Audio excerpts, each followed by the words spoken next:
Yeah. Ah, good for you.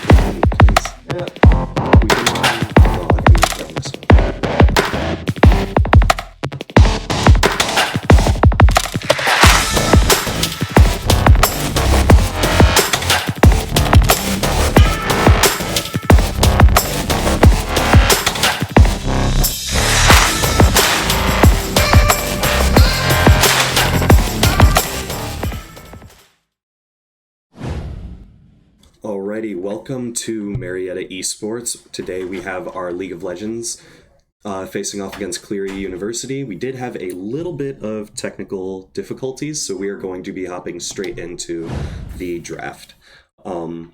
Marietta has decided to ban Samira, our Sejuani, and Zyra, and Cleary has decided to take out Aatrox, Viego, and possibly the Senna.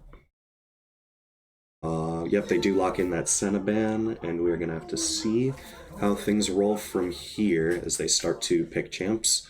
Let me just write some stuff down.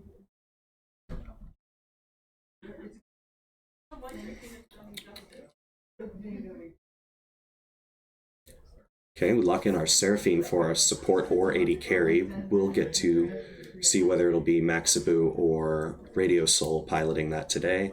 And Cleary locks in Zeri, who is known as a very large hyperscaling champion. So we'll have to see how they pilot this. And the Yone mid hover starting to possibly be locked in. So we see what happens here. Cleary's mid laner does play a lot of Yone, Yasuo, and Set, so we will have to see what happens there. Okay, they do lock in the Yone here. So that will end up being their mid laner as we see what our blue 2 side pick is going to be. A little bit has it. Ooh, the Leona coming out, so it could be our Seraphine going into the AD carry role. See what happens here. And they do lock in the Leona. Let's see. And we'll get to see what else Marietta wants to pilot alongside this bot lane duo. 17 seconds left on the clock, still no hover, as they decide what will be piloting into their first official match of the season. They are going to lock in that Garen for the top laner, AR Gatland. We'll get to see what Cleary picks up a Jax count, or a Jax pick into it. Not exactly super familiar with this matchup, considering I was a AD carry player. I was switching around on these hovers, seeing what's going to actually happen here. And they do end up locking in that Jax. So what already looks to be a very heavy split push composition from Cleary is already starting to be piloted. We will have to see what Marietta wants to do in response to this. Maybe they lock in a strong mid laner for side laning, or they go for just a meatball-esque comp to be able to just walk at them in a ball and take over portions of the map at a time. They already do have very strong team fighting with the Leona. The engage off of that is very nice, especially with the Seraphine ult on top of that. So already Marietta's engage is looking pretty nice. They do have follow-up engage on Cleary, but they do not have a actual source of primary engage to start off here. As we go into bans, they're going to ban this Ornn for top lane, even though our top laner is already locked, so we'll have to see. I am pretty curious about what that is about. We ban our Swain, so maybe that's a counter pick to a mid laner that our mid lane, of course, Mr. Toots hasn't locked in yet. Hovering that Lissandra ban, very one of Mr. Toots' staples for his mid lane pool, and they do end up taking that out. And we go into the last ban for Marietta, see if they want to, of course, already focusing a little hard on the support, or the bot lane and jungle pool, and they do end up locking or banning, sorry, another champ like Nocturne. So they are going to take that off, which would help the split push comp that they have substantially to be able to just fly in and make 2v1s out of nowhere. So, this Nautilus pick is what they could be using for the primary engage, and they do end up locking that in. We'll get to see Marietta's fourth and fifth picks here, and then we'll be able to run some of the stuff for the stream. So it looks like they're gonna just save that jungler for last pick on Cleary. Or possibly locking in a Xerath, so they do have they go for the Vigar, which helps with that large AoE team fighting, which is pretty good, especially since he can scale very hard. So it already looks to be as a mid-late game comp from Marietta and more of a split push and into late game for team fighting with Zeri and Nautilus. And the Kindred lock. Interesting. So we'll have to see what the jungler from Cleary responds with here. I'm thinking something along the lines of some AP damage because they are already very heavily AD with these Zeri, Yone, Jax. The Amumu wouldn't be awful here, it's just they don't have a lot of magic damage, and this Garen and Leona can stack a ton of armor and make it very hard for this comp of Cleary's to actually work. As they do finish up their picks and bans, we are going to head over to our blue-red champ, or our actual stream overlay for them. So let's see. Yep, and we'll be able to see them get started here shortly.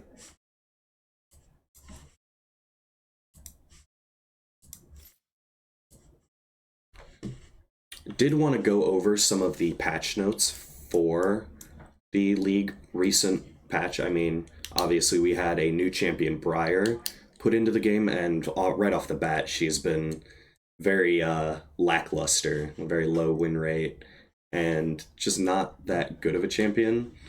And they already did have to hotfix her because her stats were so bad. I'm looking for anything super substantial here. They did end up buffing Kassadin. I want to see how that works out, considering Kassadin's one of those champs you can't really touch because he'll just end up running. So Cleary is still waiting on their 80 carries. We do have to wait just a little bit before we'll be able to actually get into the official match one. So I'm going to take some of this time to thank some of our sponsors and any upcoming events. So first off, HyperX. I want to thank HyperX for the generous support that they've given our program over the past founding years. They've provided us with a ton of peripherals, keyboards, mice, headset, mouse pads, and microphones for streaming. And they go through use every day, and we're super, super grateful for the support that they have given our program. We also want to thank Over the Moon, the little restaurant close to us that likes to support our teams. They run some, on Tuesdays most of the time, they run some little streaming events where they will have our streams up on their TVs so we can watch any of the games that'll be going on that day. Huge thanks to Over the Moon. We are looking for new recruits for the 2024 season. We offer 7 game titles listed at Fortnite, League, Overwatch, Rainbow Six, Rocket League, Super Smash Bros., and Valorant. And all you need to do to set up tryouts or anything like that is follow along our tryout process, which is the next big day for it is going to be the 23rd. all you have to do, fill out a recruitment form, schedule a tryout, and go and join the Discord server, and you'll be able to get in contact with a coach and some players to get a tryout in. Still waiting for one person. Yeah, I saw the chat on that. So just going through some of the sponsors. Go for it. We do have Twitch Prime benefits. If you are to subscribe with Twitch Prime, you can get some of our cool emotes. All you have to do is create your Twitch account and either try Prime or link your already Amazon or the already owned Amazon Prime account with your Twitch account, and you are able to use a free sub every month for a Twitch channel of your liking. You do get some of the custom Marietta emotes as mentioned, and if you are a tier 3 or tier 2, you are able to get our directors and our head coach emotes as little chibi figures, Derek and Matt. So we also, for this upcoming week and upcoming games, we have our league match, of course, today. We have Super Smash Bros, Valorant, League, and Fortnite tomorrow, starting at 10 in the morning.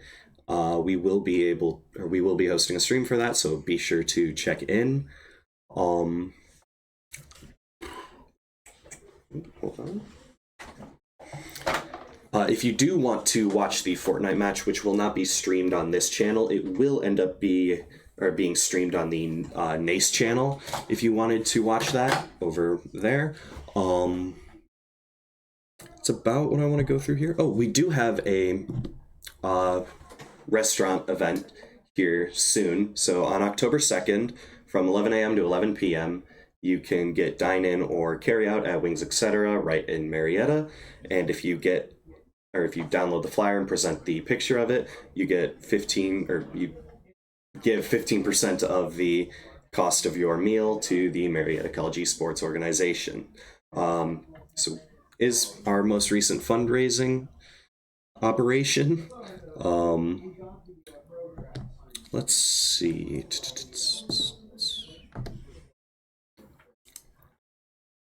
We are still waiting for their last player to show up.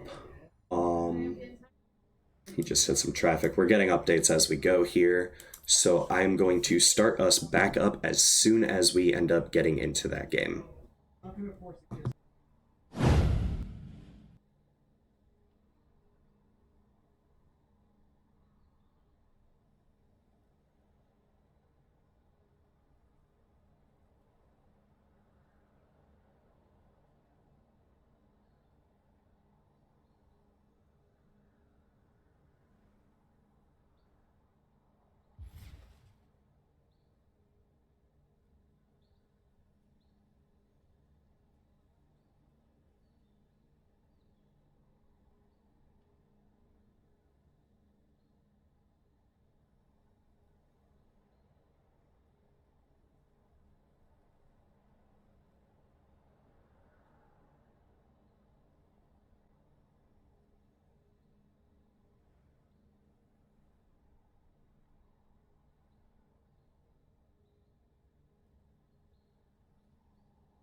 Alrighty, it does look like we are about to get into our first official match.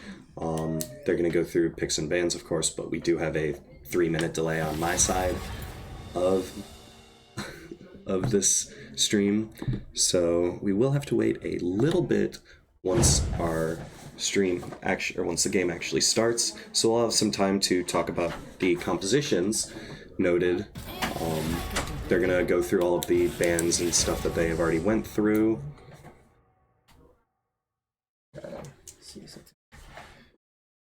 I won't be denied. Keep going. I'm just trying to see. So already what looks like a large team fighting comp with the engage from Leona and Seraphine. We will have to see how they end up piloting this comp. They're going to be looking for large 5v5s, whereas Cleary is most likely going to be looking for side lane pressure with the Yone and the Jax pick. And then later on in the game, we'll be able to see them team fight with the Zeri scaling that they have. I am a little curious about the Kindred pick, considering there really isn't much info on our jungler with this pick, so we do have to see what's gonna eventually happen here. Fine. I don't need more enemies. I mean, again, if Marietta is able to just stack a ton of armor, this game will be able to be at least a little bit easier for them.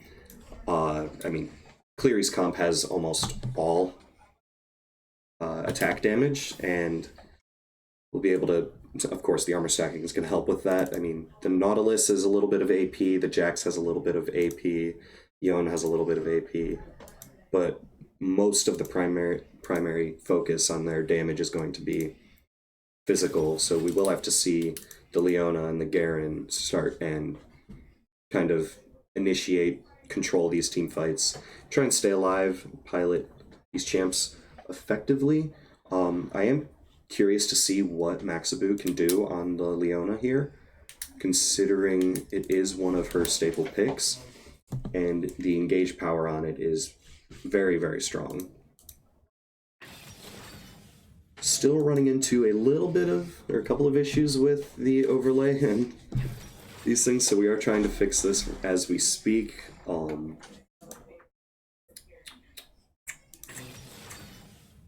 Really don't know what else there is to talk about on this comp. I mean, the Veigar-Yone matchup is going to be a little interesting. It's going to have to see who the aggressor is that gains control. I mean, Veigar is going to have to trade mana to be able to actually keep control of the laning phase, whereas Yone doesn't really have mana, so he's going to be able to have to trade health for these things to be able to keep his control. There is a little bit of scaling for Marietta. I mean, the Veigar and Kindred, of course, both infinitely scale with their respective stacks, so they do have a source of damage late game if they are able to get this early game going well.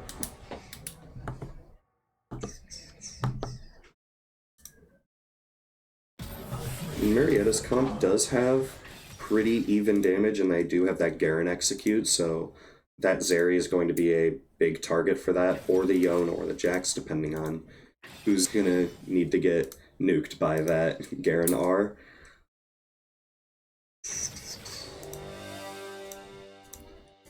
I believe Jax does have a little bit of presence above the Garen in this side lane up top. It's going to depend on who's going to send their jungler up there to try and gain control of that side of the map.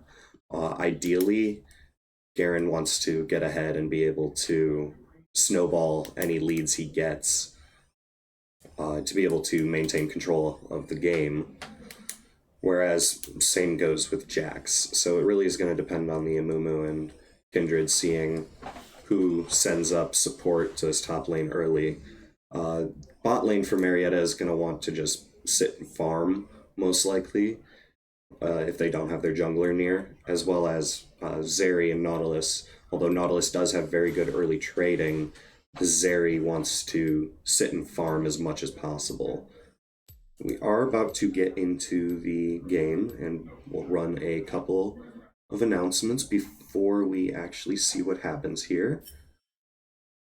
Did you cover all the announcements? Everything here so far. I'm going to cover a couple more sponsors. Okay.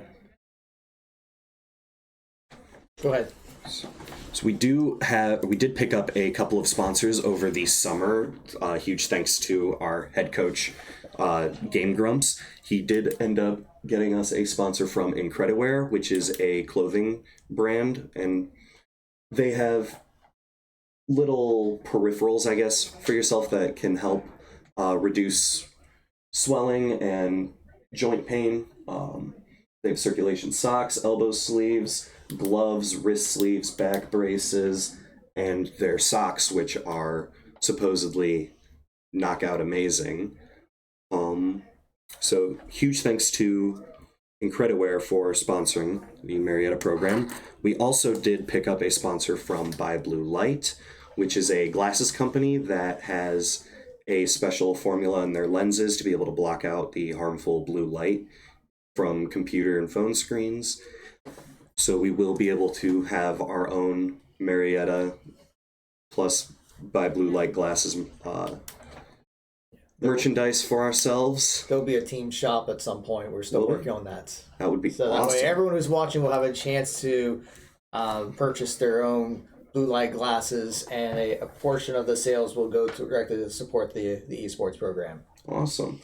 We also did Elgato, which is helping with stream quality on top of extra devices we can use to improve. Once we fix the bugs. Yeah, once we fix our stuff.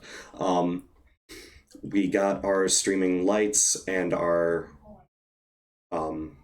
face cams to be able to be used for streams, so we can have player cams and be able to see live reactions and see the determination in our players during the game. We are about 45 seconds from getting into the first match, so we'll get to see how this starts off. I'm super excited to see Marietta College's league team for the 2023 season debut, and I'm hoping y'all are just as excited as I am. Really don't know what else to go over for those compositions. I guess we'll just have to see how it runs in game. What do you think is going to be the big matchup for what you're seeing in the composition? Like, if you had to pick a lane that we should be keeping an eye on. I can't really decide between top and mid. I mean, the Vygar being able to stay safe in lane and just stack as many of his phenomenal evil stacks as possible for these late game team fights is super important.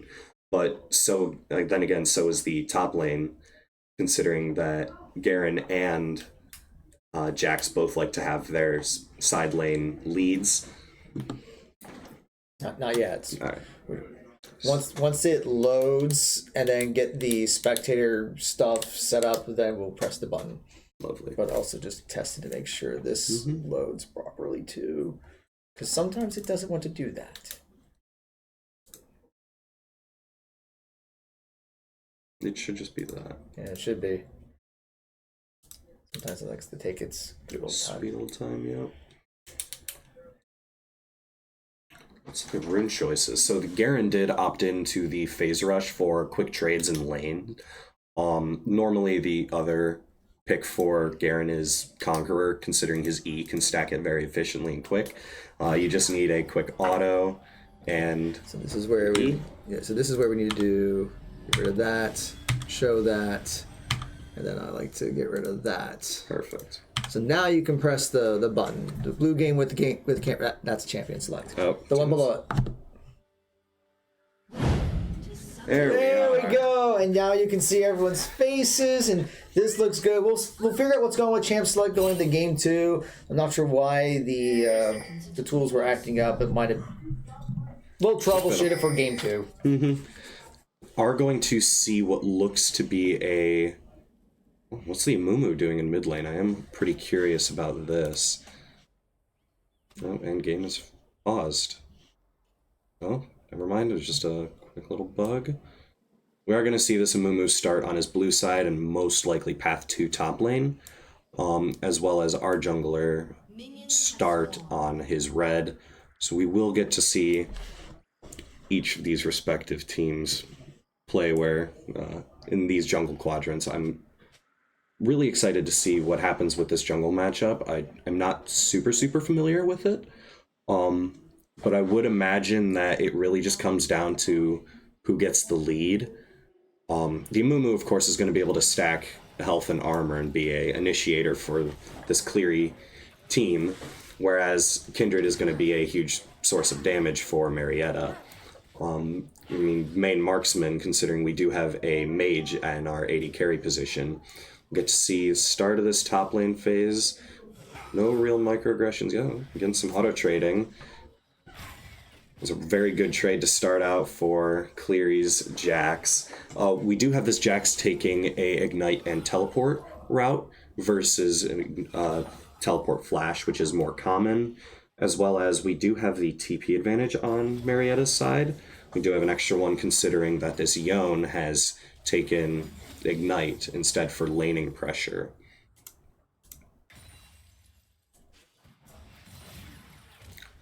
Let's just see what's happening here. Right now it is fairly even across the board except for in bot lane. Our Radio Soul is taking a quick deficit. Getting a little dicey up top. Jax just tanked 2 tower shots. He's not going to be too keen on that. And he does get the Ignite for that first blood. So start of the game, Jax is going to be taking this lead. He's going to be able to shove and base and get a quick recall in for himself. Marietta does look for a trade onto this Nautilus, as they do have Kindred coming down. Hopefully they can get this double kill. I believe Kindred does have a mark on one of these enemies. Radio Soul gets that kill. Leona picks up the second onto Zeri, so we did respond from that top aggression well and make their own play bottom lane. We see Mumu on his red side, so looking to probably get and expand the lead top lane. Little bit low HP, so I am curious to see what he does here, and the big first event is going to be where this Kindred mark starts. And it does spawn on the top side, where Scrimpo, of course, is not, so the Mumu is going to be able to pick this up to start. A little bit of trading going on in mid. That Yone eats a ton of minion autos from, of course, damaging Vigar and starting that, as we do see the Amumu come top lane and return another kill. We might get out here. Yeah, it does end up getting taken down. Mr. Toots is very low on mana, so I am curious to see what he does here. So he's probably just going to have to back and recall and get himself some items. So we do see him start to do that. First Drake is up in 45 seconds. We're going to go to see who paths to start that first. Kindred is up in topside and has not taken that first recall yet. Neither has Amumu. Amumu does have this level lead to start, as our Kindred decided to skip Krugs. Considering that it would have been a level 2 clear on that camp, it's really not the greatest. It does take quite a bit of HP and quite a bit of time to be able to take that camp down, especially on these early levels with someone not as much AoE as, say, a Amumu. Do see slight lead for mid lane and CS. He's up 6 CS there, and a 12 CS lead for the Zeri in bot lane. That is quite a decent lead, although that kill does nullify it to a certain extent. About 13 CS is about the same amount of gold as a kill, so about even there now. You're gonna see mid laner continuing to take trades. Zayon's proccing his lethal tempo there, getting a decent trade. Jack's super low, probably going to have to base here and reset. Just clears out this wave top and proceeds to shove that in. Again, Mr. Toots is already running low on mana off of that first recall and TP back into lane. Although he is getting good pressure, they see a support roam coming up as they do end up taking that down. Support does get the kill, which isn't ideal. Of course, you would like that to go over to your mid laner, but he's just going to help him shove this out so that Vigar is denied more stacks, which in turn is more AP and Phenomenal Evil stacks. Fortunate he popped his flash to get away, but still died. It's like he flashed and died at the same time. The auto animation still went off, as we do see Gatland walking away, limping after that first trade. Ult and Ignite popped for that Jax. So we do see Marietta try and take control of this jungle. Smite does go over to Kindred as they get the crab. And we have a little bit of a duel coming out. Amumu's super low, flashing after him, and Scrimpo gets the first kill of this duel. Stunned on Nautilus, super low, gets that hook. Kindred picks up another.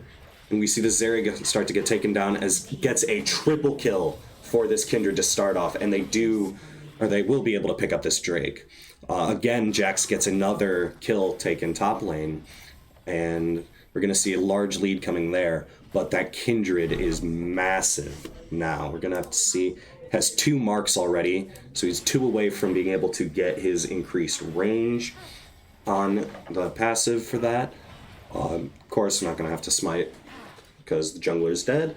Jungler flash used, Nautilus flash used, Zeri flash used, in turn for only 1 flash from Marietta and the Kindred flash. Do see mid lane start to stagnate a bit. Just chilling and farming. Both of these champs do benefit well off of this. Yone later in this game is going to be able to side lane pretty effectively.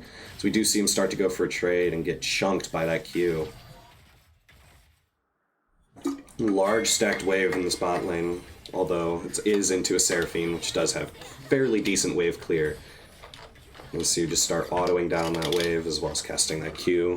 Start clearing out and take a recall to get those items in.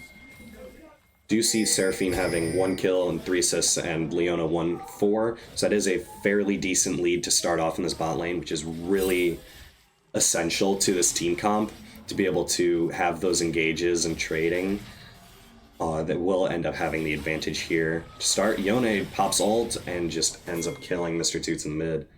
Although he's super, super low, although he does have Mumu there to back him up. See him walk up river, and he is going to walk away safely. Maxabu clearing out some vision. Jax, of course, having that lead, is still able to take some very efficient early trades. So we do see another brawl break out in the Rift Herald's location. Scrimpo, another kill. This is a super big early lead for him. I believe that Jax is going to die there. Oh, he just makes it out alive there. Turret timing just not right, as he does get to proxy this wave and let his next minion wave crash a little bit sooner. He does know Scrimpo's right there to kill him off, so he does take the execute. And is able to walk away basically scot-free, considering he pushed in that wave as well as proxied, so his wave is going to inevitably shove here. We do get the early objective lead though, considering we did get that Ocean Drake and are still having the upper hand in the jungle matchup. So we do have an early Rift Herald that we will be able to use, although I would imagine it's probably going to go bot lane, considering top lane is unfortunately at the point where it is pretty much gone, and mid lane it is kind of hard to drop that unless they shove it out very well and get the timing right on that, considering a Mumu will be able to match whenever. They do end up popping it, so they are going to try and give that gold over to Mr. Toots, but they do have the collapse from Cleary. So we got the ult popped, and he just makes it inside. Gets the heal off, Maxabu fighting right in the middle of all of them. Scrimpo isn't really able to do much other than just try and pop out these autos, as he does get rooted and pulled back by that dredge line, and that's a huge shutdown over to Yone. So they do end up taking 2 kills to none in that mid lane brawl. Super, super good for that Yone. Ends up going up 3-0 to 0-3. The only real advantage that Mr. Toots has is this small CS lead, and we see Yone pick up another kill with that ultimate onto Maxabu. So already it's looking like Scrimpo and Radio Soul are going to have to pick up the weight here and try and get these early leads into a position where they can use them in the late game. Jax has already completed that Trinity Force, which I am kind of skeptical about. I mean, I would have personally built the Divine Sunderer, considering you are into 2 tanks, or a tank and a brawler, or a bruiser, so you are gonna have a little bit more damage into them, but the attack speed you get from Trinity Force is going to help him on that side lane, so it is kind of give and take here. Do see just some more wave clearing as it stagnates a little. We have Kindred walking bot lane and another little trade going out in mid. And the collapse onto Nautilus here. Most certainly going to be gone here. Yep, Radio Soul gets the kill. We do have a static Shiv already in for this Zeri. That is, again, still one of the strongest early items in the game. It's just free wave clear, free poke damage that you're able to continuously deal out. So it is Zeri, so you are going to be looking for more of that 2-3 item power spike instead of just the 1 item. This is just going to help get a early lead and be able to wave clear more efficiently for the Zeri, so she can keep that farm lead and farm as much as possible. First turret is taken down on the top side for Cleary, and we see them have about 3k lead to start off. About 38 CS in top lane for the Jax, dead even in the jungle, 20 lead for our Vigar, and about 20 deficit for our AD carry. As we see the attempt for that fight breakout, and we are going to have to see if this Kindred can steal here. Pulling the Drake out, standard homework stuff, but they do have the 5-man advantage, so Marietta is most likely going to just give this one away and try and recuperate. Yep, they do end up getting that Chemtech's Drake. Chemtech isn't the greatest early. I mean, it really doesn't do you too much, considering you're not going to be taking super long team fights or looking to make huge outplays. We do see a Mountain Soul, so that is going to make this Nautilus's job a little harder.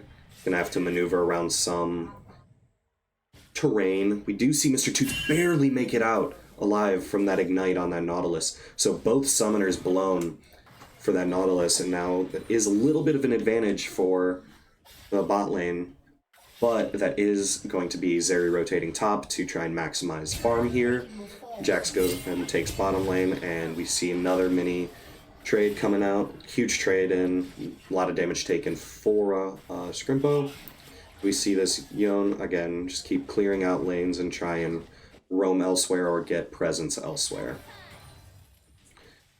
Jax is half HP, not super able to get those that double kill bot. We do see jungle presence, jungle and support presence in this top side of the jungle, as we do see them start to try and find something. And there, Scrimpo's able to just walk away off of that. So they do have vision control on this top side, which is very good for this Jax once he ends up going back there for side pressure. See a bit of trading going on there. See again that Nautilus coming mid. Lands that dredge line, and most certainly Mr. Toots does die here. Oh, he does get that flash. Everfrost might be able to walk out. Nope, he's gonna have enough true damage. Barely. Again, Mr. Toots just walking out. And we see Radio Soul get taken down. Ignite ult for that Jack, or not ultimate, not used. Just had to use that Ignite and taking Radio Soul down. And we're gonna see them lay siege onto this mid lane turret. Huge map control being able to be taken. If they end up taking us down, Scrimpo sacrifices some of his health to be able to steer off this push in the mid lane. Although they are still posturing like they want to take this. They are sending a Mumu top for this Garen. Gonna see what happens here. Already getting that Despair on top of that damage. He pops ult a little early. We'll see him just continue to auto-trade here. Looks like a Mumu is going to end up winning out here. He's going to give the kill over to the Yone. Yup. That's another big kill over to this Yone. 5-0 now. See a Leandri's Anguish for Radio Soul. Going into what is more of a tankier styled composition that is better purchased than the Luden's Echo or the Everfrost. Everfrost being used on Vigar for trading. It allows him to be super efficient with landing those event horizons and get those combos laid down. We see Cleary go for 16-minute spawn on the Rift Herald. Probably going to drop that top lane to try and extend that lead, although they don't have anyone postured there now. I'm going to see a little bit of a hit squad roaming down, seeing if they can possibly take out this Jax. So they don't have vision in the red or in the river there. They're going to be able to walk in for free, but they are going to end up giving away this mid tower, because they do drop it mid, which is a little more questionable. I'm just going to see it hop immediately onto Radio Soul. And huge chunks of damage from that W. We're just going to see him walk away as they take a huge punch in the gut in that mid lane as they drop 2 towers. And we see this Jax going back in. We have that hit squad there. Large damage taken on both sides. But again, Marietta is at a bit of a disadvantage here. We do see about a 4.5k gold lead over to Cleary. A lot of that resting in this Jax being 6-1 and having 2 items plus a 40 CS lead. He picks up that Spear of Sojourn. Going to be super efficient for taking good trades. Gets that good cooldown reduction on any spells that aren't CC, so anything but his E. So his Q and W cooldowns are going to be up much faster. We do see first common item, the Demonic Embrace for that Amumu. Allows for a more efficient clearing as well as gives him a source of damage for later in this game. Nothing much else to note on. We do see the BF sword for this Zeri, so I am curious to see if this is going to be a Infinity Edge or if it's going to be something else along those likes. Are they going to be able to take this out? They do drop Kindred here as Jax might be able to... Oh, just gets taken down. So is Kindred... Need to see this Kindred pick up some more CS and be able to extend this lead that she has, but it is pretty unfortunate given the state of the game as their top and mid laner are very far ahead in their respective matchups.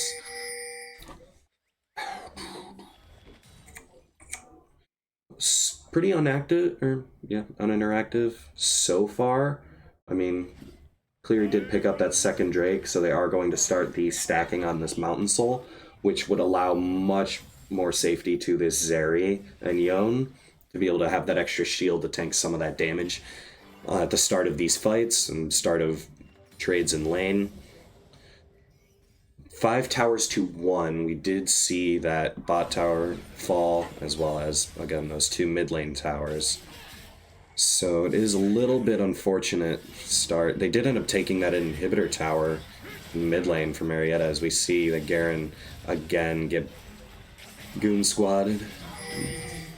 Taken down again, another kill over to Yone. Again, the snowball is massive for Cleary.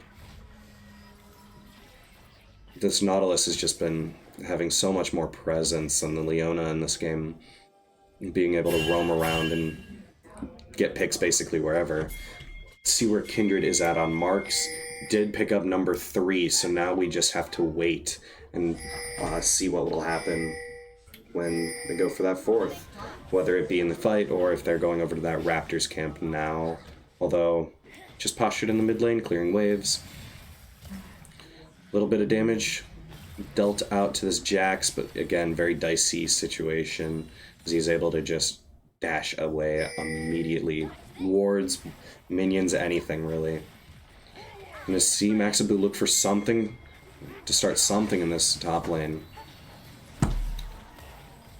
They are trapping this Jax here. Let's see, and that's a big kill for this Vigar. Casting that ult. First time I think I've seen the ult used this game. Big kill over for him. Hopefully once they end up getting the Rabadon's death cap, we'll see a huge spike. Already we're seeing Vigar at 335 AP 20 minutes in. That is massive amounts of damage coming out. And I believe that might have been the mark. Nope, was not a mark on that Jax, so Kindred was not able to pick up that lucky number 4 that makes things oh so much better. See that Raptors camp with that mark cleared out by the Amumu. And we'll just have to see how this continues to lay out. See them posturing out on the map looking for, again, that side lane pressure, and this Jax and the Yone is impeccable. It's pretty difficult to be able to deal with, especially since you have to send multiple members, Marietta, to be able to take care of them. Just because they are so strong in each respective lane. And they also, on top of that, have good mobility to be able to survive whenever they want. It'll have to take a lot of lockdowns. We do see that Trinity Force come out for that Kindred. That is a big power spike for Is we'll probably see a Black Cleaver next if I had to guess, to try and shred down that Jax, Amumu, and Nautilus. We are seeing a bit of anti-heal come out for Marietta, as of course Jax and Yone have crazy healing. They are starting that Baron 22 minutes in. Quite an early take. Marietta has no idea. They're not postured to be able to take at all. So we have 4 on the bot side of the map and 1 in mid. So they're just going to be able to knock this down real quick and waltz away with it. Next Drake up in 45 seconds. We'll have to see what happens there. That could be a huge turning point in this game. Gold lead for Cleary is increased to about 5.5, or yeah, about 5k here. Most of that is on that Jax and on this massive 56 farm lead on this Zeri. So we will have to see what happens here. Marietta is going to want to go for a large burst on that team fight, try and pick up that kill on the Yone or the Jax. I would guess more likely the Yone, considering it's a bit more squishy and easier to take out, because of course Yone will be diving into you versus you having to dive into them. So you'll be able to respond pretty easily to the respective engage. But again, Navari Quick Blades picked up for that Zeri. Cooldown reduction means more ease, more repositioning, more W zap charges going out. Do see Marietta trying to make a pick on this Jax, as Cleary does end up picking up that Drake. They land that charm, but he's again just able to hop away. Mr. Toots looking to live here, but again, that Yone has that mobility to be able to go over walls and catch people out. 15-9 on kills, as we do see those gold bounties come through for Marietta, and this gold lead extended to still a 5k. Never mind, I can't do math. This might almost back up for this Amumu. You see Cleary have all of their summoners up, as they could look to potentially end game 1 here. Whereas we got 3 flashes down on the side of Marietta, as they're going to have to make a desperation play here. We'll look for the Amumu here. Chunking damage. That Garen ult comes out, and it's 1 kill picked up. They are going to lose another tower top lane. It's more side lane gold funneled right into this Jax's pockets. That's just going to help him get what looks to be Steric's Gauge, I think? If I am correct, it's been a minute. We're just going to see the Zeri continue to farm up and try and get as much money to herself. Mr. Toots on that side lane knows something is up, as Yone pops out of the bush to clear out this wave and push in bot. Of course, they've got one in each lane respectively. Jax did recall, though, as they send 2 up to top lane to push in as many of these Baron-empowered minions as possible. On top of that, they do have these super minions in mid, which is going to be fairly difficult to clear out. So we do see Caulfield's Warhammer come out for Kindred, which is what I expected for the Black Cleaver here, as they do have quite a tanky opponent to go up against, especially with those 2 Mountain Drakes increasing that armor and magic resist. That armor shred is going to be super important going into these late game team fights. As we see bounties on Yone and Zeri. Zeri having it for just farming up and basically not doing anything, as Zeri does. And Yone for being 7-0, catching a ton of side lane kills and picking up a ton of extra gold for Cleary. You see that Hullbreaker actually taken for Jax, so is a little questionable. I mean, if I were this Jax, I'd be looking for that Sterix instead, considering you are giving up some extra bonus stats when you go into team fights or have people helping you out.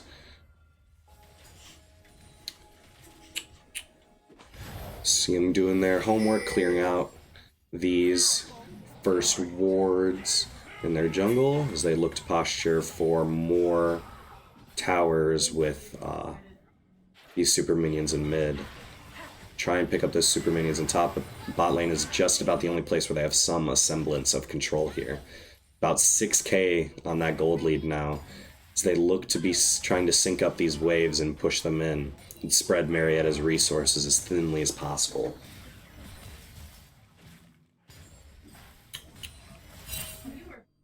Let's check in. Let's see how much AP this Vygar has. sitting at 430. Again, huge amount of damage able to come out from this Vygar if he can just get that proper peel. And we do have 4 stacks hit on that Kindred, so she is going to have that bonus range available. We see Jax go in on Vygar, and another ult casted top, or not ult, but the E casted from Seraphine to try and pick some kills up there, as we see Bite taken, as we're possibly going to see Kindred take that second kill. And they're going to just end up giving it up. Mr. Toot's taken super low at the start of that there. And again, the Zeri is just going to be able to keep clearing these waves out and continue the seemingly endless amount of pressure on this top lane. So they're having to send multiple members up. Going to try and look for something on this Nautilus. Ult casted as a way to try and get out here. And he will be able to just walk out there. More wave clearing going out, people doing their due diligence, as we are going to see this next Drake come up in 30 seconds. This is Soul Point, or Cleary has Soul Point, and this could be the Mountain Soul for them, which is, again, huge for the Zeri and the Yone to be able to pick up a little bit of extra damage and not die as quickly if they do end up getting caught out in this fight. We're going to see that Scuttle Crab taken by Cleary's jungler, so they're going to be able to have some semblance of control and vision. Going to be clearing out some control wards from Cleary. Just seeing this Nautilus sit and be a bit of a bodyguard on this Drake. See that Jax pushing in top. No one's there to match him. And they are taking this Drake fairly quickly. Shrimpo's going to have to look for a steal here. But they need to send someone back for this Jax. And they do end up picking up that Soul, as Kindred is going to be picked out. But they do have that ult. Yep, just going to try and walk away. More engage taken. Another bandage toss and Yone's ult taken there. As we do just have that Jax pushing in and taking as much of that tower, or of those Nexus towers as possible, as he might just be able to finish and end this game. And that's what it looks like he's going to end up doing. So game 1 is going to go over to Cleary if he's able to finish this out. And yep, there's that last auto attack. Game 1 comes to a close, 10-16 kills, and a clean first game from Cleary.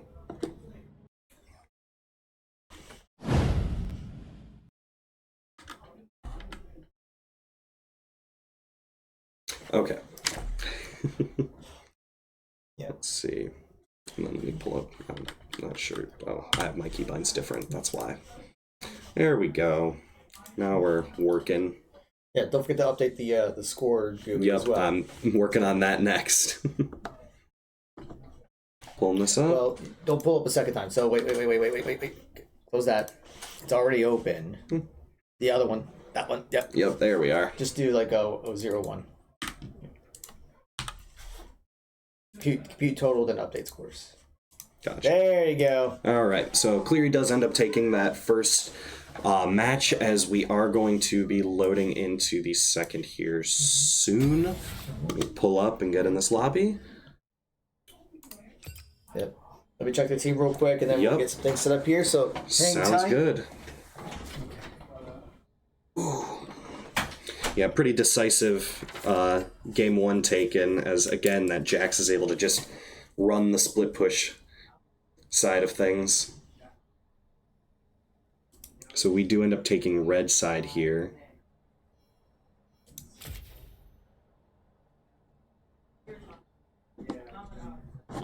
Let's go over to the pro draft, and we'll be seeing what's happening here coming up soon. Although Marietta was supposed to take red side here.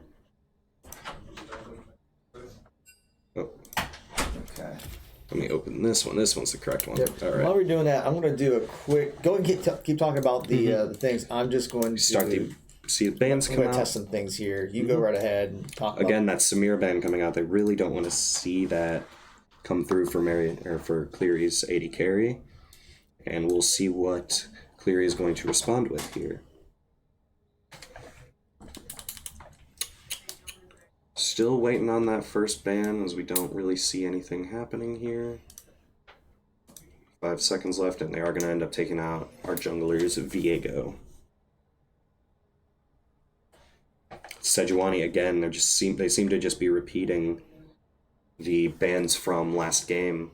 As again, that Viego was another part of Cleary's first round bans. I'm going to see if that Aatrox comes through or not as well. See what they do to shake things up. See what they do to adjust.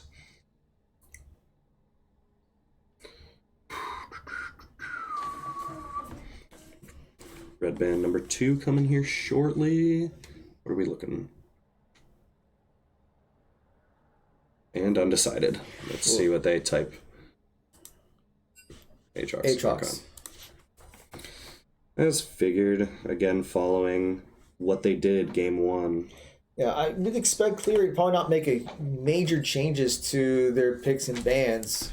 Nope, although Marietta is going to take out that Yone, which seemed to be a large problem for them in that first matchup. I believe the Yone was going to be like on their secondary ban list, but they picked the Yone before they picked had it their first rotation. And again, we're going to lock in the Seraphine, which presumed to go into the bot lane role so that Radio Soul can pilot this. See red pick number 1 coming through for Cleary. Going to see what they start off with. Last game, they ended up starting with their AD carry as well, with the Zeri, I believe. Yes, they did. And they're going to go for Yasuo. Very similar to Yone here. Another strong lane bully if they're able to get ahead. Yeah, since they took away the Yones, then they'll just grab Yasuo instead.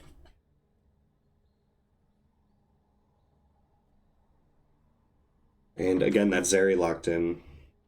Didn't see the Zeri do too much last game. Ended up going 0 and 2. Gnosis really wasn't taking part in any fights. They were just keeping pressure up on these towers, which is another vital role of an AD carry, to be able to just keep sieging as much as possible. As we see a Xerath hover. Interesting to lock in the Xerath so soon. I mean, into Yone, it isn't exactly the greatest, considering Yasuo can, of course, just wind wall it, whatever. Yeah, but so to say, how's it go against the Yasuo? Because it looks like it's going to be a Xerath Yasuo matchup. Yeah. Did I say Yone? I meant to say Yasuo. I mean, the Yasuo does have a little bit of an upper hand with keeping the dangerous spells away, like the stun ball from Xerath. As we see similar bot lanes locked in as the Nautilus is being hovered. Yeah. Leona does get locked in. Yeah, we did see the Nautilus make up quite a few plays for Cleary, so it makes sense that they would bring it back out. In fact, I wouldn't be surprised, if Marietta does not ban the Jax, I could see them bringing out the Jax again. Oh, they most definitely would bring the Jax again if it's not banned this round too.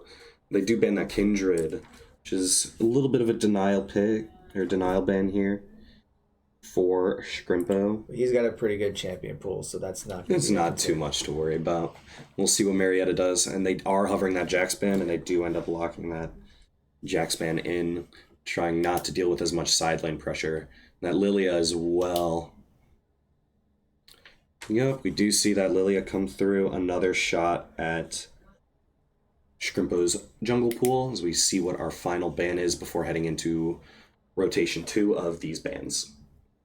So Cleary is going to end up getting the counter pick in this match, since they are on red side, so they will most likely get the jungle pick or top lane pick last, as we are saving Marietta's jungle and top lane picks for the second rotation. So we will get to see which counter pick they're willing to give up, whether it be top or jungle. So we'll have to just see, as they do ban out that Diana, another big team fighting component. Although they don't take out the Amumu, which is curious, as they take a Trundle in jungle. So going to be a large vital piece of this for taking down any squishies, making them even more squishy, or taking and shredding armor and magic resist. I'm going to guess that they're going to try to bully that top lane again, like they did in game 1, and try to use their top laner. So they're going to bring out the Garen again. Yep, so they are going to end up getting counterpick top again, which is a little unfortunate, considering that is a very counterpick based lane. But hopefully Garen can just take things slow, go even, and go into this mid lane, or into mid game with a couple of items. Yeah, I think a lot happened in the first game, which just was not necessarily respecting the Jax, trying to get up into the lane. But I know you, Master Yi. A Yi pick? What do we have here? Oh, I haven't seen those in like good old solo queue days. This is actually pretty interesting. Most people don't actually like to take Master Yi in any higher end games or higher elo games, considering he is just a try and get ahead and snowball a lead. So we're gonna have to see what Scrimpo can do on this, because we do see a Gwen hover, which is a very good matchup for Gwen. So it sounds like the plan for Scrimpo is get ahead and snowball the lead. Of course, because we do. Gwen is gonna have a slight bit of an advantage to start as we go into the first game. Okay, and I think we got the UI all I settled. think everything's working. Just reset There we the are. script. Okay, now we're starting to see everything, and you can see the players doing the champ select. But you already know what we're picking, but we're going to go through the motions anyway, so you can actually see the way this was intended. Now that we got some of the bugs worked out. Mm-hmm. So the league team did actually recently get a acquisition for the team. They did end up picking up a coach, which pretty renowned in the collegiate scene, always. He's been trying to help out this team as much as possible, try and set them on the right path for... Did you actually go over the roster of the team? don't believe I did, 'cause I was- Let's get through this Let's get first. through You got this, yeah. we'll have 3 minutes afterwards. I'm a little gung. And then gung-ho. that is a great opportunity to give a shout out to our League of Legends coach. Mhm. Fine. I don't Assuming I need have the right image up. Let me just make sure I have the right image while we have a second here as they go through the bands and the picks, and we can confirm where everyone's going. I mean, of course, we would expect the Garen to be in the top lane. Why would he go anywhere else? Here's the Gwen. Again, it is looking like it's a very side lane based composition for this team. We do see, yep, picture's all set up and right. The Gwen has impeccable scaling and crazy 1v2 capabilities once you get past like the 25-minute mark, and with the E that she has to be able to get increased attack speed is going to be huge for taking down turrets and keeping up the tempo in side lane, as we saw them do very consistently in game 1. Just see these final lock-ins. Again, I believe it's going to be mid and top lane as a huge focal points for this match. Seeing if Garen can just stay even or not lose as badly as before in this early lane is going to be vital for Marietta to be able to stay in. And then on top of that, they do have the Yasuo, which is very good for team fighting and side laning, same as Yone. And they do have that Nautilus pick to pair well with it. That ult and Dredge line are able to trigger the knockups that Yasuo can use for the ult. So we do, of course, see our bands all the same as they finish locking in here. The Trundle pick is a little niche, it feels like. That is going to be quite a problem for skirmishes. Trundle ult is able to steal armor and magic resist and deal a bit of damage, and of course make him tankier and whoever the target is squishier for the targeted attacks. So it is going to affect how this Garen and Leona are going to have to play. Also, just the ability to slow down the Pioneers. I mean, they're definitely looking for a gank-heavy approach where Trundle can go up, put the pillar in, slow them down, and just be able to chase them down. Because that's essentially what they were doing in game 1 with the Jax. Now with the Trundle, they're kind of doing the same approach where they're just trying to see if they can chase down either Aeon, Gatlin, or try to chase down Mr. Toots, especially since his mobility on Xerath isn't going to be that great. Only going to be relying on that flash, which is going to be vital. He's going to have to really manage that summoner spell well, considering if he gets jumped on by the Yasuo, it's very easy to just force a flash out of him. I mean, large poke heavy side for Marietta this round. I mean, the Xerath and the Seraphine have decently long range, so they're going to be able to try and chip away at Cleary's comp. But with how tanky they are, as well as how they're most likely not going to be grouping for fights. They're just going to be taking small groups or try to get picks with this Yasuo ult and Nautilus ult. If the Zeri does end up getting a early lead, they could look to try and transfer more into a team fighting styled composition with the Zeri insurance late game. Has huge damage potential and huge team fighting capabilities.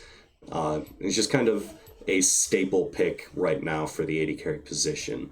So as we do wait to get in to start of this first game, we are going to run over the actual roster on who's playing today. So we have Aiden Gatland, AR Gatland in the top lane. He's a freshman that just recently came in, also on the rowing team. We have Bryce, aka Shrimpo, the jungler, I believe is a junior. Senior, technically. Senior, technically? I didn't know the exact technicalities with him. We have Bethany as Maxabu, support player, senior, and team captain. We have Steph, Radio Soul, who is our AD carry, also a senior.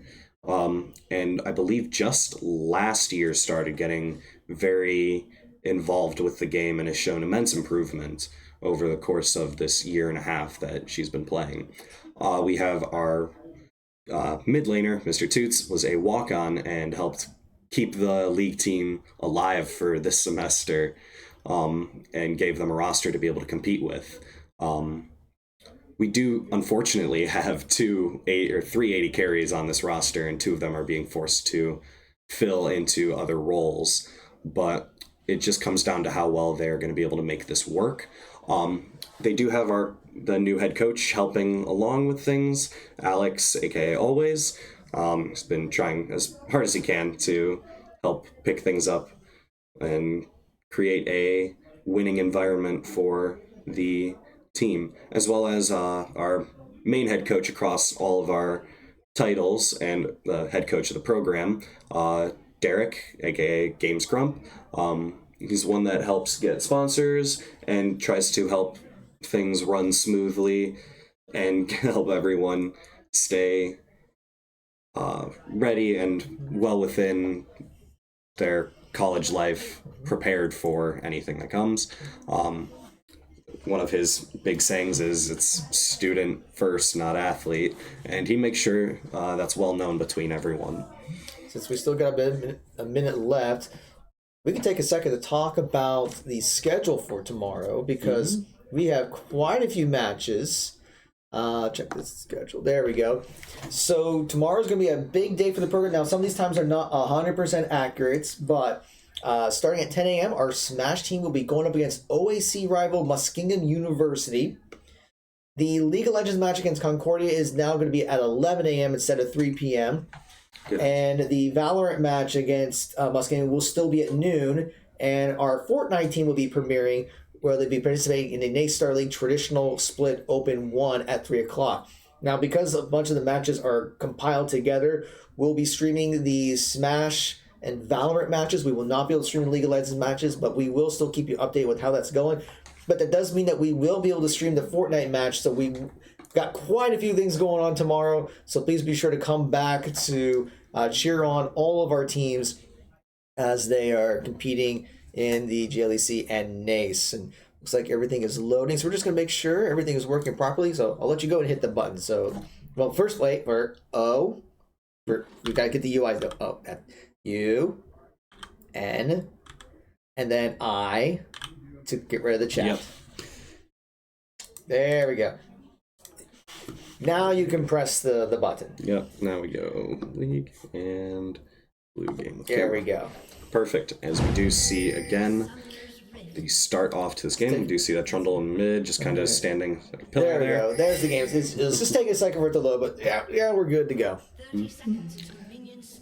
Again, we have that Yasuo, that mid laner taking Ignite for that kill pressure. We do see the cleanse in for Zeri to be able to try and survive lane phase more efficiently from the large amounts of CC that they have. Again, the Phase Rush rune taken for Garen to be able to get quick trades and get out. Gwen just taking Conqueror, kind of standard stuff there. And instead of PTA, we do have a lethal tempo Trundle, which is going to allow for quick trading and allow him to be able to actually have a source of damage in these little skirmishes. So I believe one of the big things here soon, or in this game, is going to be the support presence, like last game. We did have Cleary's support in mid lane multiple times, able to help snowball and get that lead going for Yone. So we're going to have to see what happens here to start off this mid lane. It's really going to be interesting to see how Scrimpo handles the Master Yi. As you're talking before, it's not something we really see in competitive play. I have seen it in some matches here and there, but especially at like the high school level, trying to go for almost like a cheese pick. But I mean, I don't think he's going for cheese here. So he's got a plan with the Master Yi. So we'll see if he can get that early lead and try to be the playmaker for the team. And with his movement speed, can definitely try to get to lanes very quickly to maybe counter this Trundle. You see that level 2 coming in from that bot lane as they take a efficient trade in the bot. As we do also see Yasuo chunking out Xerath here. We're just going to have to see what happens. Just try and poke him out and chip as much of that health off as possible. Yasuo is pretty good into mage matchups, considering he has his flow, which gives him that shield against certain attacks, as well as his wind wall that allows him to just outright block any projectiles. Do see that Nautilus walking back in, as they do end up going for a little bit of a trade onto Zeri. Again, just eating damage here, and might actually end up being taken down. Flash and heal and exhaust having to be used in this bot lane, so they do get a early lead on summoner spells for one ignite and a tower shot. Let's check back up on top lane. I think you can actually press keys too if you wanted to. I can. I forgot about that. It's been a minute since I've been in Spectator. Early lead taken, or on the HP side of things for Gwen. She's able to just trade in and out, do tiny bits of true damage, and of course keep herself topped up on health with that passive. Again, just more autos going out, but we do see that Yi and Trundle are skirmishing early. Scrimpo taking quite a bit of damage as that lethal tempo is being procced for Trundle. He's going to have to just walk away. Gatland having a little bit of an early lead on XP this lane, does have a little bit up on this Gwen, as he had the level 4 earlier than her. But we do see this Gwen continue to keep up that pressure, as Mr. Toots runs out of mana and is going to end up taking more damage from that Yasuo mid. Another dredge line going out as they just able to chunk out Maxabu again, but that Nautilus does in turn take a ton of damage himself. That ignite popped and another kill going over. First blood again on top side. So that matchup between Garen and Gwen is just very difficult, just because Gwen does so well against these melee heavy characters with those scissors. So Gatlin's gonna have to be mindful of that, because he has to be close range to be able to do damage to her, but at the same time he's just gonna get scissored every time. I mean, Gwen is traditionally a very good pick into bruisers or tanks, just because she's able to keep herself topped up against a champion that might not do a ton of immediate damage, as well as the true damage that she ends up getting on top of the Conqueror damage and healing, is able to just be super efficient in these team fights on top of being able to output a ton of damage. Yeah, it's going to be about the positioning. Gatlin's going to have to make sure that he's not directly in front of Gwen, trying to always attack him from the sides, that way sort of avoid that true damage. Maybe have to take on a little bit of MR just to survive longer in the lane. That is the thing though about Cleary's comp, is it's only the Gwen that has this magic damage. Nautilus, of course, has a little bit, but not enough to be noted as like a super huge damage threat. I mean, the rest of them are melee, so you do end up seeing him grab the cloth armor for those plated steel caps which is going to end up putting AR Gatland at a bit of a disadvantage, as not going to be able to build magic resist immediately. A little bit of a farm lead for this Trundle, is up 8 CS, or 4 now, so up a whole camp on Shrimpo as we see him continue to just clear out, try and get back in here. We do see quite a large CS lead already in bot lane. That Zeri is already up 34 CS, which is about 3 kills worth of gold. The ult popped on that Gwen is most likely going to be able to just pop in on just enough damage output. Just going to see Master Yi here be able to possibly get that kill out. There it is. Yeah. We do get to see that Yi get a first early kill, so hopefully they're able to try and snowball the early lead off of this. And meanwhile, Clear was able to secure that Cloud Drake, so it was a bit of a trade going on. But smart move by AR Gatland. He was very low on help and almost went up to try to help A little bit of just Shrimpo, but baiting. 7 minutes in, about 1k up for Cleary, as, I mean, most of that is going to be coming from the Zeri in bot lane and that already massive farm lead that 80 carry has. They are looking for an attempted gank on bot, maybe be able to pick someone out, but that already walked back safe enough under their tower. 30 seconds on this Rift Herald spawn is going to be pretty big for whoever wants to end up trying to secure an early lead on towers and map control. No wards exactly put down there yet, but we are seeing another large trade come out as they try and chase down someone in this bot lane. yeah, they pop things They up. do get Splash that gets- stun. Flash popped. He's just going to be able to dredge line away. It's unfortunate. Maxaboom might end up being traded here. Just walks away. So we see another large chunk of damage being dealt over to AR Gatland. So Garen is not having a fun time in this lane. Just going to try and chunk some more damage out. Phase Rush popped. Just try and walk him off that lane. We do see an attempt on this Yasuo here, as they do take him down. Both ultimates ended up being used there. Yasuo used his flash, although still died, so we might end up seeing a return gank to mid lane from Shrimpo here. Again, a little bit of just lane trading and farming, as we see Gwen again try and push in on this tower and get more gold from these plates.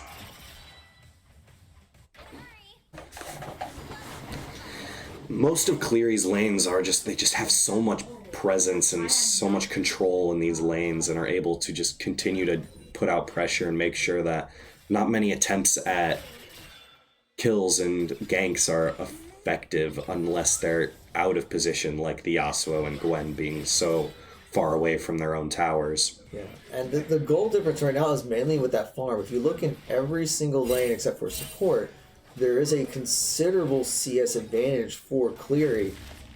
And we're going to see that continue to snowball, but Marietta is going to probably try to counter that with more kills. We'll just have to see. I mean, already Shrimpo does have the lead on gold, I would imagine, from those 2 kills he picked up. I mean, it's only 10 CS over to Trundle and 0-0-0, so once he gets back and buys, we'll probably see a Bork or a Kraken Slayer come out from him to be able to just get as many of those empowered autos off as possible. So we do see them grouped for that Rift Herald. Those Unleashed teleports become available now. 10 minutes, just recently fixed, or not fixed, but updated. Instead of 14 minutes, you can now get a little bit more active on the map. Marietta not really going anywhere to contest. We do see Mr. Toots staying away, or not staying away, but kind of hinting over at it, but they do end up just taking it. Oh, does get the kill onto double kill over to Gwen. That's unfortunate. Shrimpo and AR Gatland die there. Gwen is already going to have a considerable lead that they're just going to have to try and claw away at. Yeah, Aaron got, I think, taunted a little bit, saw that the Gwen was very low, trying to chip, but it just seems like he didn't realize that there was someone else there, and it was just kind of a free kill for It was Cleary. a desperation heave as they're going to be possibly looking to Fnatic Death Brush them. As they completely miss both. Are they still going to end up walking at it? Maybe. Double Charm landed. The Zeri ultimate's popped. More summoner spells being traded over. Exhaust comes out. Got Shrimpo there as well, possibly able to assist here. Another Dredge Line connects. Kill gotten over to Radio Soul as we see Master Yi pick up the Zeri there. It's pretty good for Master Yi there, being able to, of course, get something out of that gank because they're going to try and push in the spot lane back and then try and go for Drake, I'd imagine. Or they can just go and try and grab Drake now. We see more aggressive trading in the mid lane from this Yasuo. I mean, he's got that farm lead and he's got that Vamp Scepter now, so he's able to kind of self-sustain himself and be able to sit in lane as long as he wants, unless he's dived or just huge trade on him. We're going to see that Trundle ult come out right onto that Yi. Max Boost taken down. Yi is also soon to be gone from this world. All 5 of Cleary stacked on this Drake. Yeah, the teleport used by Gwen to be able to get down there and assist and get a clean 3 kills.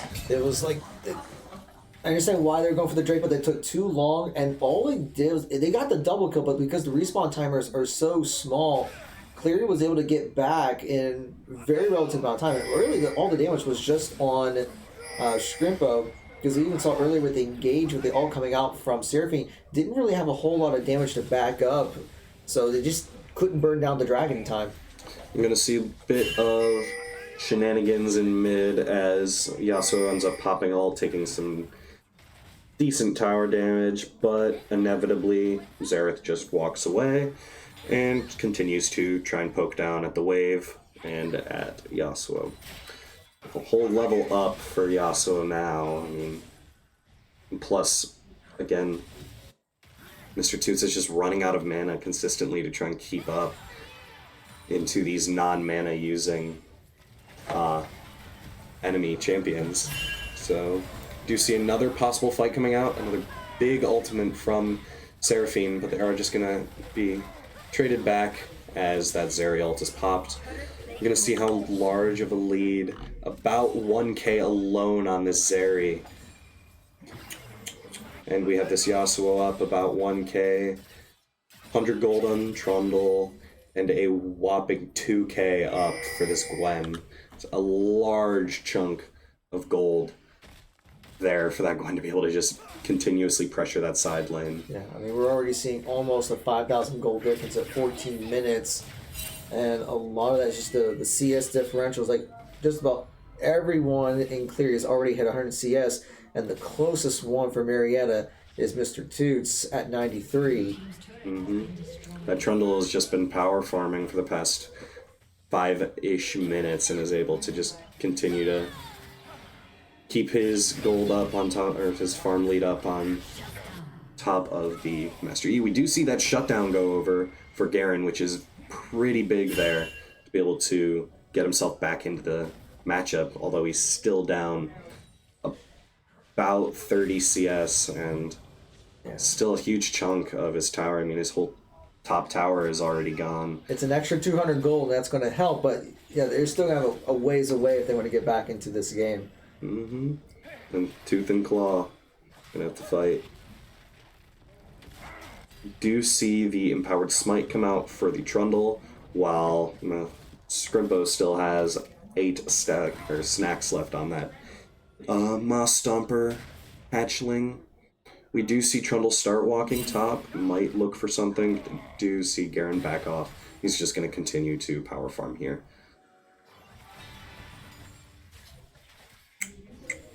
Again, that Trundle is kind of just being a quiet initiator here. 5 assists has been very vital on helping out around the map. Same as the Nautilus having 2 kills and need to kill the Grievous ASAP. Yeah, I mean, the amount of healing that, again, Cleary has is absurd. They've got the Yasuo already having a Blade of the Ruin King. They're going to have that Gwen passive and the Divine Sunderer passive on Trundle to be able to continue to keep themselves topped off. See stun go out, but nothing really made of it.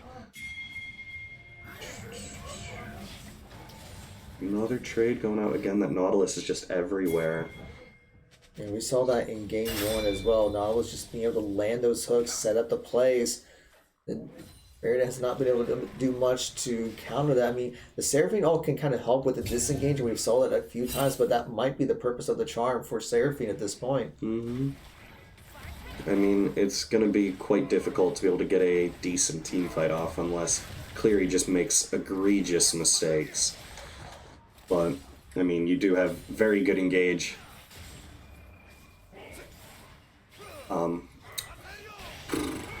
But again, AR Gatlin trying to be taken down by the bot lane of That Cleary. charge is going to knock him up, and he's going to get finished off. Zeri, again, that insurance pick already. So we do see a kill given over to Shrimpo, another kill over. That's 4 and 2 on this Master Yi. We're going to really have to see him start snowballing here and getting a ton of picks, or else this match is just going to continue to get harder and harder. AD carry and support both split for each team, as we do see the Unleash teleport come out for Gwen, and that kill is secured over to the Gwen. A flash dredge line not hit by that Nautilus. Yeah. So we see a little bit of mid lane sieging going on from Xerath. Almost feels like seeing a little miscommunication going on there, because I mean, Maxibu launches Launched in, all the pops way. the exhaust, but there wasn't any other follow-up, and I think they were kind of split on the target. They Although would have, yeah, they would have. I mean, if they were on the same target, I don't know if it would have made a difference in the end, because it was a 3v2, but they just have to make sure that they're very clear on who the target was. I mean, they really, whenever they're trying to make any plays happen, they really need Shrimpo to be there. So he's going to be the huge source of consistent damage on this team, being able to get a couple of autos in, then go back into his queue. Get a couple of autos back into his queue and become untargetable. He's going to have long-lasting DPS if he's able to just keep weaving autos and queues in. I mean, Master Q for a reason, it's not Master Yi. We do see still about a 40 CS lead, as Scrimpo still has not completed his his Moss Stomper Hatchling. So you're going to see him pick that up there. He does finally get that Empowered Smite. He gets that Moss Stomper passive. Again, Zeri taking that Static Shiv, just able to get that wave clear and continuous poke. Able to keep tempo up, which is the name of the game for Cleary right now. They've upped 3 Drakes to none, and did take both Rift Heralds, and are up 3 towers to zilch. So it is a little bit of an unfortunate start, early game and mid game for Marietta, as Cleary is up at about 6-7k right now. So we'll have to see what the response is. Master Yi going in, huge chunk of damage, but Blast Cone away, as they just walk themselves out, and Trundle appears to just go back to power farming, as he has this entire game. Master Yi really needs to try and pick up some farm or kills here, because this game is only going to get harder for him. He's going to have tons of CC coming at him in the Yasuo knockups, the Trundle slow, Trundle displacement, Nautilus Q, Nautilus auto, Nautilus ult, Nautilus slow. So I might be seeing a QSS even come out from him later in this match, if it gets to that point. But again, it's a long and arduous journey for them to be able to claw their way back in. I mean, they're not super far behind on the kills. It's just 7k gold is a lot to try and come back from, especially this early. Yeah, the way the composition is set up too, like I would expect Nautilus to pop the depth charge, and then Yasuo popping an ultimate on top of the team. I could see them wanting to do that in this next team fight. We do see that it still could be a little bit for Ocean Drake comes up, but it would be Soul for Cleary, so I can see that being a big contention point in about 2.5 minutes. Mm-hmm. I mean, you're probably going to see Cleary set up a little bit beforehand, considering Ocean Soul is considered to be one of the best souls you can get on top of Hextech and Infernal. So, I mean, the team fighting and the HP regen that they're just going to be able to sit in these long-lasting sieges and stay topped up on their health as they are posturing to push out mid and might be trying to take Baron here. We do see Gwen on that bot lane teleport up very, very soon. Mid lane's cleared as they are just kind of stalemating right now. That Gwen is up a massive chunk, 60 whole farm, as we do see an engage onto Mr. Toots. So he is going to inevitably be taken down by Dezeri. Garen walking over, clear out that bot lane, as again we're seeing that split pushing prowess from the Gwen come out, and they do look to posture over to Baron Nashor. So really not much that Marietta can do down their mid laner, which is a large source of poke and control for them. I mean, already it's looking like this side lane pressure is just doing tons and tons of damage to Marietta's infrastructure. I mean, 4 whole towers gone now. I mean, 3 of them being in bot lane. So we'll have to see. Or two in bot, 1 in mid, 1 in top. Things are going up for Ocean Drake. So I think we're going to start seeing everyone trying to set up vision. Because right now I'm surprised there is no vision over there right now. The Zeri is going to be over there to try to set something up, try to take the scuttle grab, but we see Cleary already in position, and Marietta is going to have to react to it, so I think we're going to see a big team fight here. Let's see Garen run away here. Going to start to be chased by the Zeri. Might be able to make something happen here. Well, the team's split right now, and so they're committing. There's that Trundle just kind of slowing them down, but the rest of the Pioneers are trying to collapse onto the Nautilus, who's extremely Dredge line and the tanky. TP from Gwen coming in from that top lane. Double charm. The team is very split right now between back and front line. There's a ton of damage just being thrown at Marietta's front line, and eventually 3 drop. Yeah, that's just power differential. That's really all it is, because Marietta actually got the position they wanted. They got the charm. They collected everyone. We saw Mr. Toots popping his Zeref and just doing a ton of splash damage. It's just they didn't have enough AP and AD to do the damage. If the goal was more even, I think they would have won that fight. They might have, yeah. I mean, it also comes down to the ult combinations, like that Nautilus and Yasuo ult combo. But Yasuo was in the top lane, so that was a 4v5 that they ended up losing, which is a huge low blow, as they end up going up 13,000 gold as they pick up that Ocean Soul, which is about another 2k worth of stats just off of that passive you get, and to be able to regen as much of that HP as possible. Seeing 2 items on just about, or on everyone on Cleary, and only 2 items for Shrimpo on the side of Marietta. I mean, you're really seeing the gold difference on these item bars. A whole 3rd item picked up for Zeri. That's going to be huge for team fights. That Phantom Dancer being able to run around and cause as much chaos as possible and output as much damage as possible. Stacking move speed on top of stacking move speed, on top of stacking attack speed. So it is going to be pretty difficult to try and get a pick on this Zeri. To just see them kind of standing around, playing their music and swimming through air, as one does. Yeah, and just seeing that Cleary is just putting pressure on all 3 lanes. Marietta has not had an opportunity to take down even a single tower. But yeah, we got super minions going in the top lane. We got Gwen in the bottom lane, and everyone else is pushing in the mids. I mean, we see AR Gaitlin having to deal with the super minions in that top lane. So even down here at the bottom, it's the best case scenario is going to be 4v5. And it's going to be a huge advantage for Cleary if the team fight happens without AR Gartland. Yep.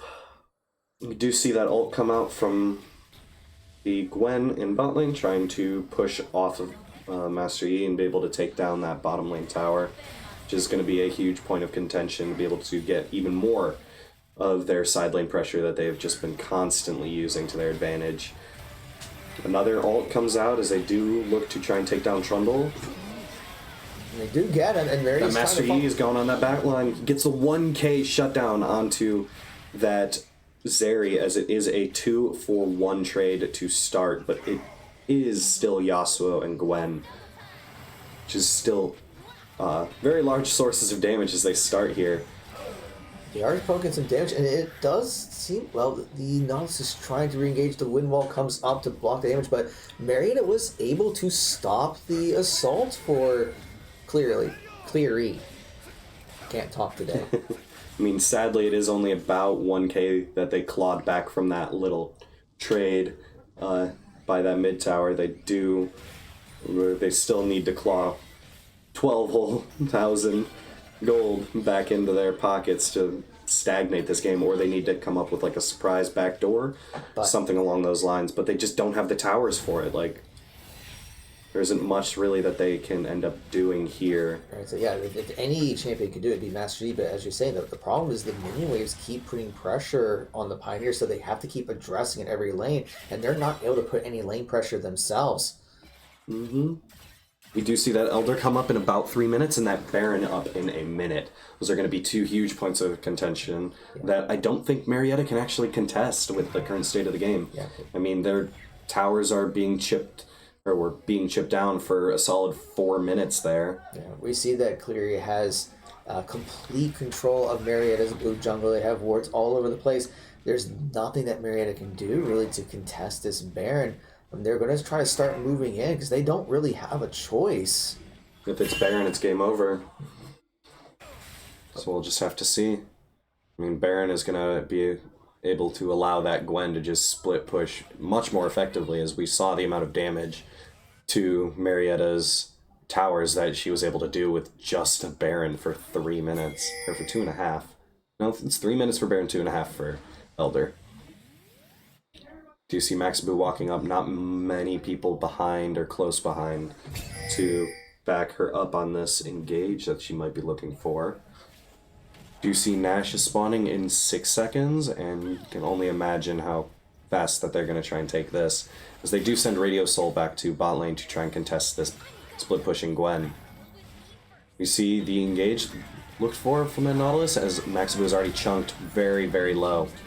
See Master Yi go in and just immediately ganged up upon. Seeing Garen teleport back to that or Nexus Tower to try and defend, but there seems to be little to nothing that they can do here, as Marietta is just wiped clean. 2 already down, and Mr. Toots likes to no mana as they're just looking for more and more towers. And again, the Nasher's taken, another mid tower taken, and eventually Gwen might look for the inhibitor there as they split and bring Yasuo Nautilus top. Yeah, with Baron buff and Ocean Soul, they are just going to start taking down the inhibitors. They're going to be working their way towards the Nexus Towers. And not able, and Scribble is about to respawn, but Cleary is not going to give him a chance for a team fight. Already picking off Seraphine, trying to get Gatlin down. The Night Kicks Again, will finish Scribble him off. already taken down to half, almost already gone. Stopwatch used by Gwen, and taken down by the Zerizat. So we do see them siege on these last towers and inevitably pick up game 2 and pick up the series.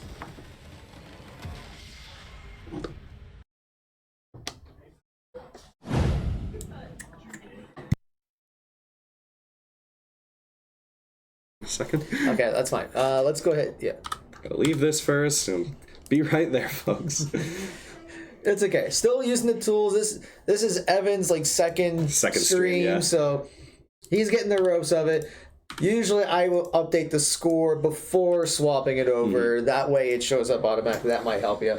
Yeah, maybe. But that's all right. But yeah, a lot of that just came down to the early game, I think. A lot of big early game CS and a lot lead. of the split push pressure that came out from Cleary's compositions. So Yeah, just really, I'm saying stuff and they can't see me, so hi. Okay. But all right, we're gonna go ahead and that'll be it for today. So as I said earlier, tomorrow be sure to come back because we have Smash at 10, Valorant at noon, Fortnite at 3, and we'll keep you updated with the League of Legends match. So for all the latest updates with what's going on in Marietta College Esports, please be sure to follow us here on Twitch, Twitter, Facebook, YouTube, Instagram, and TikTok. Shoutouts to all of our sponsors for their support, including HyperX, Over the Moon Pizza, Incrediware, MSI, Elgato, Buy Blue Lights. I think I'm missing one. Which one am I missing this time? Just Leo's Elgato. Hmm? Oh, and Kovacs. We don't talk about Kovacs too much, but I mean, they help with our first-person shooters. But yes, thank you all for your support. Give a hand to Evan for commentating the League of Legends match.